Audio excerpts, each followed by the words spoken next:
আসসালামু আলাইকুম। বর্তমানে খামারের ব্রয়লার মুরগি নাই, তাই আমাদের কাজের চাপও কম। অনেকদিন ধরে ভাবতেছি বড়শি দিয়ে মাছ ধরতে যাব, কিন্তু খামারের কাজের চাপে এই সুযোগটা হয়ে ওঠে না। খামারের সব মুরগি বিক্রি করে দিয়ে প্রয়োজনীয় কাজগুলো শেষ করে মাছ ধরার জন্য তৈরি হয়ে নিলাম। আমরা মাছ ধরতে যাব ডুমুরিয়া টিপনি নতুন রাস্তা সিংহের বাওড়ে। আমরা মাছ ধরার জন্য যাচ্ছি 3 জন। আমরা যেখানে মাছ ধরতে যাব আমাদের স্থান থেকে দূরত্ব প্রায় 20 থেকে 25 কিলোমিটার। আমরা সকাল 8টা বাজে একটা অটো ভ্যান করে সেখানে যাই।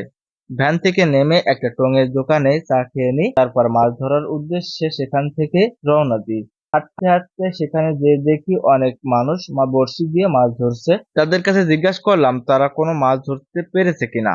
তারা অনেকেই বলে মাছ পায়নি, মাছে খাচ্ছে না।